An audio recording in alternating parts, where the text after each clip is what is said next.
It's still early, but it may be time to take the LA Chargers seriously. On Monday night, their defense wreaked havoc against the Las Vegas Raiders, forcing 3 Geno Smith interceptions and sacking him 3 times. And they did a great job in containing the Raiders offense, limiting them to just 218 yards. This has been probably the most physical brand of football I've seen out of the Chargers in years. I saw numerous tackles for loss, a lot of hard hitting, and plenty of effort, especially from Jermaine James. You can say that it's the Jim Harbaugh effect with him bringing a winning culture from his time at the University of Michigan, but I mean, vets like Jermaine James have been doing this for the entirety of his career, and I saw him playing great in coverage, but also getting into the offensive backfield and stopping plays behind the line of scrimmage, or even rushing the passer. So far, I mean, it's really paid a huge dividends because this is maximum effort that we're seeing, and it really did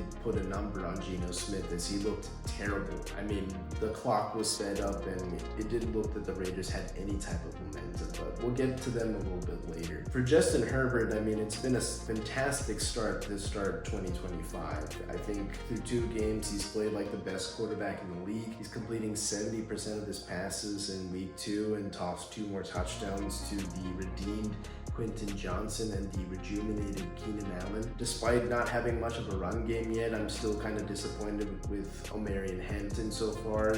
Through 2 games, he's had that silly mistake towards the end of halftime in the first game where he ran out of bounds instead of staying in bounds to wind the clock. In week 2, we saw him have a really bad fumble against Max Crosby, and obviously Max Crosby is a superstar defensive end, but at least tried to find a way to hold on to the ball, as I think he was subsequently benched for Najee Harris to close out that game on Monday night. But the running game will come along. I think Greg Roman is obviously a run-first kind of guy, and that's going to evolve as the season progresses. But so far with the Chargers offense, it's definitely airing it out, and this aerial attack with Lam McConkey, Quentin Johnson, and Keenan Allen is already proving to be a very terrifying trio of pass catchers, and I'm sure more wrinkles are going to be added as the season progresses. With the Chiefs at 0-2 the first 2 weeks and the Broncos dropping their week 2 matchup against the Indianapolis Colts, the Chargers have a huge opportunity to take a stranglehold in the AFC West. By beating Denver next Sunday, this means that they would have defeated all 3 of their divisional rivals within the first 3 weeks to start this season. So this is a massive opportunity, and that plays into your conference record, tiebreaker situations, and at least guarantees that you split within your division. And I'm sure at a minimum they'll sweep at least the Vegas Raiders, and if they'll be happy with getting splits with the Broncos and Kansas City Chiefs to follow suit. For the Raiders, I mean, like I said, it was a nightmare offensively. It was Pete Carroll's birthday, and I'm pretty sure he was pretty disappointed with Geno looking pretty reckless, putting the ball in harm's way throughout the entire night. I mean, there were so many times that I don't know what his thought process was with throwing the ball into triple coverage where it didn't really make a lot of sense. That was the whole theme on Monday night.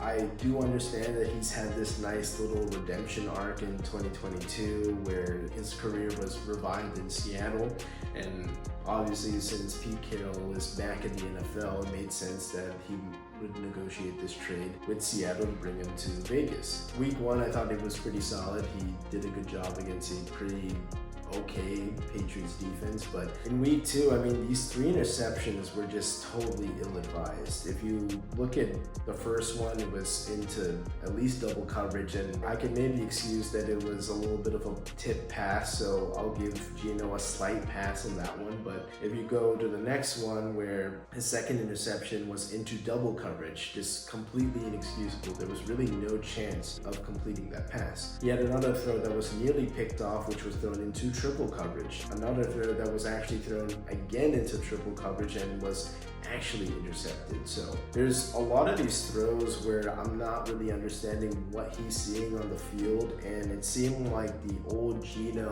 is coming back into the fold, where this might have been his worst game since being a full-time starter since 2022, but very disappointing to start off this campaign with the Vegas Raiders. And Additionally, I mean, just with the underutilization of Ashton Genty and Brock Bowers to start, I mean, those two were non-factors so far on Monday night, and that's really disgraceful because you have these two weapons that you have offensively, and you're not really attacking that against a Chargers defense. Missed their best pass rusher for most of this game. Khalil Mack was out with the elbow injury. Obviously hope he comes back stronger, but the Raiders definitely look like they're still the last place team in the AFC West.